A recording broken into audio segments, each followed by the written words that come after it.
Urea పంపిణీకి చర్యలు చేపట్టింది ప్రభుత్వం.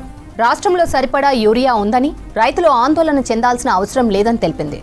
హైదరాబాద్ హెడ్ ఆఫీస్ నుంచి స్పెషల్ ఆఫీసర్లు, అడిషనల్ డైరెక్టర్లు, జేడీఏలు, డీడీఏలు జిల్లాలకు వెళ్లి యూరియా పంపిణీని మానిటరింగ్ చేస్తున్నట్లు తెలిపారు వ్యవసాయ శాఖ డైరెక్టర్ గోపి. రైతులు క్యూలో నిలబడకుండా యూరియా పంపిణీకి ఏర్పాట్లు చేస్తున్నామన్నారు. ఒక్కో అధికారికి 5 జిల్లాలు కేటాయించామన్నారు.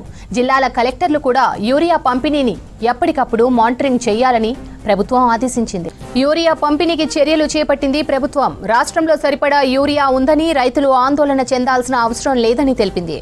హైదరాబాద్ హెడ్ ఆఫీస్ నుంచి స్పెషల్ ఆఫీసర్లు, అడిషనల్ డైరెక్టర్లు, జేడీఏలు, డీడీఏలు జిల్లాలకు వెళ్లి యూరియా పంపిణీని మానిటరింగ్ చేస్తున్నట్లు తెలిపారు వ్యవసాయ శాఖ డైరెక్టర్ గోపి. రైతులు క్యూలో నిలబడకుండా యూరియా పంపిణీకి ఏర్పాట్లు చేస్తున్నామన్నారు. ఒక్కో అధికారికి 5 జిల్లాలు కేటాయించామన్నారు. జిల్లాల కలెక్టర్లు కూడా యూరియా పంపిణీని ఎప్పటికప్పుడు మానిటరింగ్ చేయాలని ప్రభుత్వం ఆదేశించింది.